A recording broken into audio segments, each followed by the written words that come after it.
নমস্কার বন্ধুরা, আজ আমি তোমাদের আবার ভিডিও নিয়ে চলে এসেছি।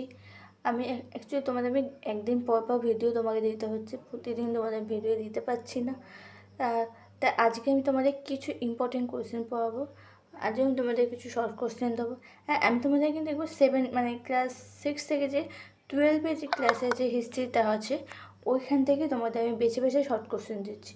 ওকে, ভালো লাগলে প্লিজ আমাকে ফলো করো আরও নতুন নতুন কন্টেন্ট পাওয়ার জন্য। তা আজকে আমি বেশি কথা না বলে চলো ক্লাসটা শুরু করছি। আনুমানিক 750 খ্রিস্টাব্দকে বাংলা রাজা কে হন? আনুমানিক 750 খ্রিস্টাব্দে বাংলার রাজা হন গোপাল। এ হচ্ছে এক কথায় উত্তর, ঠিক আছে। কৈবর্ত বৃদ্ধ পর কে পাল সাম্রাজ্য পুনরুদ্ধার করেন? কৈবর্ত বৃদ্ধ পর পাল সাম্রাজ্যকে রামপাল সাম্রাজ্যতে পুনরুদ্ধার করেন। তারপর কি বলেছে, কোন পাল রাজার রাজত্বকালে কৈবর্ত বৃদ্ধ হয়েছিল? দ্বিতীয় মহিপালের রাজত্ব হতে কালে এই কৈবর্ত বৃদ্ধ হয়েছিল। তারপর কৈবর্ত বৃদ্ধ কোন পাল রাজা দমন করেছিল? রাজপাল কৈবর্ত বৃদ্ধ দমন করেছিল। বরেন্দ্র অঞ্চলে কোথায় রামপাল ও রাজধানী স্থাপিত হন? বরেন্দ্র অঞ্চলে রামাবতী নগরে। সেন বংশের প্রতিষ্ঠা কে ছিলেন? সেন বংশের প্রতিষ্ঠা ছিল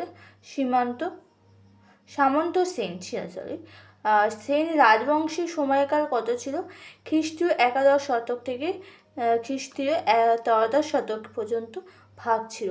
বরলা সেন কোন পাল রাজাকে যুদ্ধে পরাজয় করেছিল? গোবিন্দ পালকে।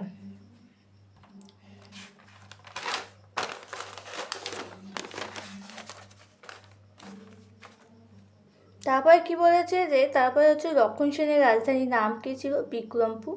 পাল রাজত্ব তো এই বংশের সময়কাল কত ছিল? 750 থেকে 1200 খ্রিস্টাব্দ পর্যন্ত। ওকে গাইস বা স্টুডেন্ট বা বন্ধুরা, আজকে আমি এইটুকুই তোমাদের দিলাম কোশ্চেন। এখানে আমি ভিডিওটা এন্ড করলাম। ভালো লাগলে ভিডিওটা প্লিজ লাইক শেয়ার সাবস্ক্রাইব করে দিও আর বেশি করে বন্ধুদের সাথে শেয়ার করে দিও।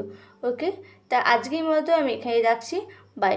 আবার নেক্সট ভিডিওতে তোমাদের সাথে দেখা হচ্ছে, নতুন কন্টেন্ট নতুন কোশ্চেন নিয়ে হাজির হবো। ওকে, আজকের মতো আমি রাখছি।